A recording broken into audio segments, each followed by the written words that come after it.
ایسا رونق دیا گیا تھا کہ ان کی ایک انگلی کے علاوہ جسم کا کوئی حصہ ہی نہیں ملا، کوئی حصہ نہیں ملا ایک انگلی کے علاوہ۔ ان کی بہن ہے، انہوں نے صرف انگلی دیکھ کر کے پہچانا کہ یہ میرا بھائی انس بن نزیر ہے۔ اس جنگ کی بات کر رہا ہوں جس میں خود رسول اللہ کے 2 دانت مبارک شہید ہوئے۔ حضور پاک صلی اللہ علیہ وسلم کے چہرے اقدس پر لوہے کی ٹوپی جو پہنی جاتی تھی جنگوں میں، ایک کافر نے وہ لوہے کی ٹوپی حضور کے چہرے پر ماری، جس کی وجہ سے حضور کے رخسار میں تانچ لوہے کا ایک اندر داخل ہوا۔ اس کو نکالنے کی کوشش کی گئی تو حضور کے 2 دانت مبارک شہید ہوئے تھے۔ اسی جنگ کی بات کر رہا ہوں۔ حالات بہت سارے ہیں، لیکن جو بات مجھے کہنی ہے وہ یہ ہے، اتنے سخت حالات کو میرے آقا نے اپنی آنکھوں سے دیکھا۔ ہم میں سے کوئی ہو ایک ہمارا ساتھی مر جائے تو ہمارے تو جذبے ٹھنڈے پڑنے لگ جائے۔ نبی پاک صلی اللہ علیہ وسلم نے 70 صحابہ کی شہادت دیکھی، بلکہ سب کے جنازے پڑھائے، سب کی تدفین کیا۔ ایک منظر بڑا عجیب تھا احد کے میدان میں، بڑا عجیب۔ حضور پاک صلی اللہ علیہ وسلم زخمی تھے اور آپ نے اپنے صحابہ سے کہا کہ جاؤ سعد ابن ربیع زندہ ہے یا انتقال کر کے ڈھونڈ کے لاؤ۔ ایک صحابی کا نام لے کر کہا سعد ابن ربیع۔ حضور انہیں بڑا پسند کرتے تھے، حضور کی محفلوں میں ہمیشہ رہتے۔ صحابہ نے جب حضور پاک صلی اللہ علیہ وسلم سے بات سنی تو سعد ابن ربیع کو ڈھونڈنے کے لیے چلے۔ احد کے میدان میں لاشیں بہت ساری پڑی ہوئی تھی، بہت ساری لاشیں۔ سعد ابن ربیع کا نام لے لے کر کے یہ صحابہ پکارتے رہے۔ ایک جگہ سے آواز آئی، ہاں میں زندہ ہوں، ہاں میں زندہ ہوں۔ صحابہ نے کئی لاشیں اٹھائی تو دیکھا سعد ابن ربیع زخمی حالت میں پڑے ہوئے تھے۔ توجہ چاہتا ہوں نوجوانوں، میں اس پر گفتگو کو سمیٹ لوں گا۔ اور ایسے حالت تھی سعد ابن ربیع کی کہ ان کے جسم پر 12 نیزے لگے ہوئے تھے، ان کا پیٹ پھٹ چکا تھا۔ زخمی حالت ایسی تھی کہ پیٹ پھٹ چکا، 12 نیزے لگے تھے، وہ اٹھ نہیں سکتے تھے، چل نہیں سکتے تھے، خون رس رہا تھا لیکن زبان ابھی چل رہی تھی۔ صحابہ سے پوچھا کیوں آیا؟ صحابہ نے کہا رسول اللہ نے تجھے یاد کیا، اتنا سننا تھا کہ وہ اپنے کہنیوں کے بل اٹھنے کی کوشش کی۔ جب نہ اٹھ سکے، وہ میسج آج کا میسج ہے سعد ابن ربیع کا، آج کا میسج سن کر کے نہ اٹھ سکے تو آنے والے صحابہ سے کہا شاید میری زندگی بہت تھوڑی بچی ہے، میں رسول اللہ تک چل کر نہیں جا سکوں گا، اے میرے ساتھیوں جاؤ میرا سلام پہنچا دینا، اللہ کے نبی کو میرا سلام پہنچا دینا۔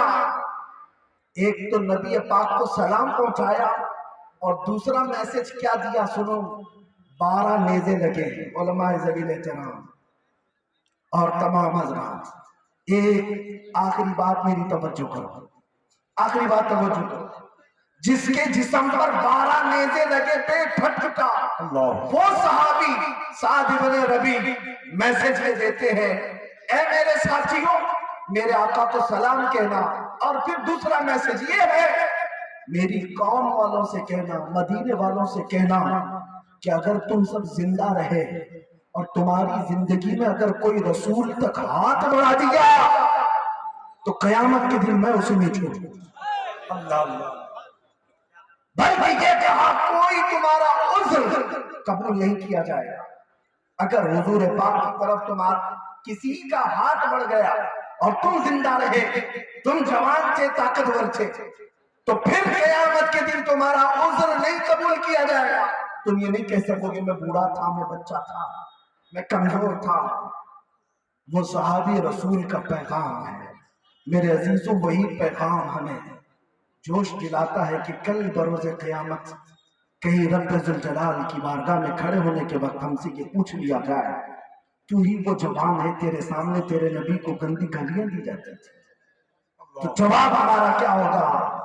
اے نوجوانوں، کیا تم یہ کہو گے کہ اللہ میں تو رات بھر فیس بک چلانے میں مصروف رہتا تھا، انسٹاگرام چلانے میں مصروف رہتا تھا، گیم کھیلنے میں مصروف رہتا تھا، اسی لیے میرے عزیزو طاقت و استطاعت جتنی ہے میرے آقا کی عزت کا دفاع کرنا ہر مسلمان پر واجب ہے، ہر مسلمان پر واجب ہے۔ ہم اپنے نبی پاک صلی اللہ علیہ وسلم کی عزت کا دفاع کیسے کر سکتے ہیں؟ میں یہ نہیں کہتا کہ سڑکوں پر آ جاؤ، میں نہیں کہتا کہ پروٹیسٹ اور دھرنے اور آندولن پر بیٹھ جاؤ، یہ تو لاسٹ والی چیز ہے، یہ بڑی آسان سی چیز ہے۔ میں یہ کہتا ہوں اگر نبی پاک کی عزت کی اتنی زیادہ فکر ہے تو عہد ہے وہ نوجوانوں اٹھو کہ دنیا میرے مصطفیٰ کی طرف انگلی اٹھاتی ہے، میں قسم کھا کر کے کہتا ہوں اب جیوں گا تو مصطفیٰ کے طریقے پر چلوں۔ واہ واہ، سبحان اللہ سبحان اللہ، بہت اچھا حضرت، حضور کے اخلاق پر جیوں گا۔ دنیا مجھے تانا دیتی ہے تو دے، کوئی مجھے سے جلتی ہے تو جلے، کڑتی ہے تو کڑے۔ دنیا ننگا گھومنے پر آج فخر کرتی ہے، تم مکین گنبد خضرا کے اخلاق پر کیوں نہیں فخر کر سکتے؟ اللہ اللہ اللہ، کیا بات ہے، واہ واہ، کیوں نہیں فخر کر سکتے؟ دنیا کا سب سے حسین چہرہ میرے مصطفیٰ کا چہرہ ہے، دنیا کے سب سے عظیم اخلاق میرے مصطفیٰ کے اخلاق ہے۔ بہت اچھا۔ اگر اس چہرے کی اور اس اخلاق کی پیروی نہ کرو گے تو پھر کس کی کرو گے؟ عزیزان گرامی وقار، اسی لیے اعلیٰ حضرت کی بات سنو۔ اعلیٰ حضرت نے 100 سال پہلے ہمیں یہ بتایا تھا، آج لے ان کی پناہ، آج مدد مانگ، آج لے ان کی پناہ، آج مدد مانگ ان سے، کل نہ مانیں گے قیامت میں اگر مان گیا، کل نہ مانیں گے قیامت میں اگر مان گیا۔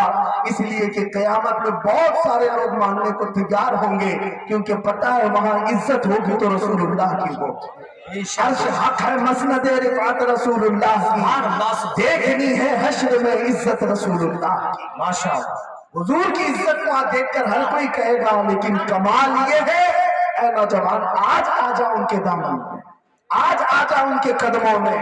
اقبال نے سچ کہا تھا، آبروئے ماں زنام مصطفیٰ، ہم سب کی عزت و آبرو مصطفیٰ کریم کے قدموں سے وابستہ ہے۔ علی میں بیٹھا تھا، ہمارے بڑے بزرگ عالم دین، آپ نے مجھ سے یہی فرمایا کہ آج جو لوگ آپ سے محبت کر رہے ہیں کہ میرے مصطفیٰ کا انعام ہے، اور حقیقت ہے جب تک بکے نہ تھے تو کوئی پوچھنا نہ تھا۔ یا رسول اللہ تم نے خرید کر ہمیں انمول کر دیا، سبحان، تم نے خرید کر ہمیں انمول کر دیا۔ اسی لیے میں یہ پیغام بھی دے کر کے جاؤں گا، اے نوجوانوں بے دام ہی بک جائیے بازار نبی میں، بے دام ہی بک جائیے بازار نبی میں، اس شان کے سودے میں خسارے نہیں ہوتے۔ بے شک، جو حضور پاک کی وفاداری پر آ جاتا ہے اللہ ساری کائنات کو اس کے لیے مسخر کر دیتا ہے، دلوں کو اس کی طرف پھیر دیتا ہے۔ جو نبی پاک کا غلام ہوتا ہے وہ زندگی میں بھی راج کرتا ہے اور قبر میں جانے کے بعد بھی راج کرتا ہے، اس کی عزت میں کوئی کمی نہیں آتی۔ اس لیے آؤ نبی پاک کے قدموں میں آؤ۔ ہمارے بزرگوں نے، ہمارے علماء نے جو تمہیں میسج دیا، بار بار یہ چیخ چیخ کر تمہیں بلاتے ہیں، نوجوانوں اپنے اخلاق کو سنوارو، اپنے اخلاق کو سنوارو۔ آج مجھے بڑا افسوس اس بات کا ہوتا ہے، سب سے زیادہ نشہ ہمارے محلے میں، سب سے زیادہ نشہ ان نوجوانوں کے ہاتھوں میں ہے جن کی نسبت میرے مصطفیٰ سے ہے۔ تم کو اگر کوئی غلام رسول کہتا ہو، تمہارے گھر کے آس پاس نشہ بکتا بھی ہے، نشہ کرتے بھی ہو، کل قیامت کے دن میرے مصطفیٰ کو چہرہ بھی دکھانا۔ اے میرے عزیزوں، تمہاری آنکھیں اگر آوارہ ہو جاتی ہیں تو یہ بڑے شرم کی بات ہے، اس لیے کہ تمہاری آنکھیں صرف اور صرف دیدار مصطفیٰ کے لیے ہونی چاہیے۔ بے شک، نبی پاک کے لیے اپنی حیا کو سنبھالو، اپنے اخلاق کو سنبھالو، اور معاشرے میں ایک ایسا انقلاب لے آؤ کہ جدھر سے گزرے مدینہ الرسول کی خوشبو آنے لگے، میرے مصطفیٰ کریم صلی اللہ علیہ وسلم کے اخلاق کی خوشبو آنے لگے۔ بس میں اسی پر گفتگو کو سمیٹتا ہوں، ختم کرتا ہوں، لیکن اس عہد کے ساتھ آج حضرت علامہ مولانا قاری امانت رسول صاحب کے اس عرس میں، جس کو برسوں سے عرس اعلیٰ حضرت کے طور پر منایا جا رہا ہے، اور حضرت کی وصیت کے مطابق ان کا عرس بھی اسی عرس میں ضم کر دیا گیا ہے۔ اللہ کرے کہ یہ عرس ہمیشہ پیغام دیتا رہے اور اتحاد اہل سنت کا یہ مرکز بنا رہے۔ ایک خاص بات جو محسوس کیا اور مولانا رضا رسول صاحب کی بھی خواہشات کو میں نے جو سنا، الحمدللہ بڑی خوشی ہوئی۔ میں قاری صاحب قبلہ رحمت اللہ تعالیٰ علیہ کو بھی دیکھتا تھا کہ وہ جب تک زندہ تھے ظاہری حیات میں ہمیشہ اہل سنت و جماعت کو جوڑنے کی کوشش کرتے رہے۔ علماء، مشائخ، سادات سب سے ان کے رابطے تھے۔ یہ وہ بندہ کرتا ہے جس کو اپنے گھر سے محبت ہوتی ہے۔ ایک بات سمجھ کر کے چلی، اور جس کو اپنے گھر سے محبت نہیں ہوتی وہ اپنے گھر کے دروازے توڑتا رہتا ہے، اپنے گھر کی کھڑکیاں توڑتا ہے، اپنے گھر کے دروازے توڑتا ہے۔ جس کو اپنے گھر سے محبت ہوتی ہے وہ ہر ایک کو جوڑ کر رکھتا ہے۔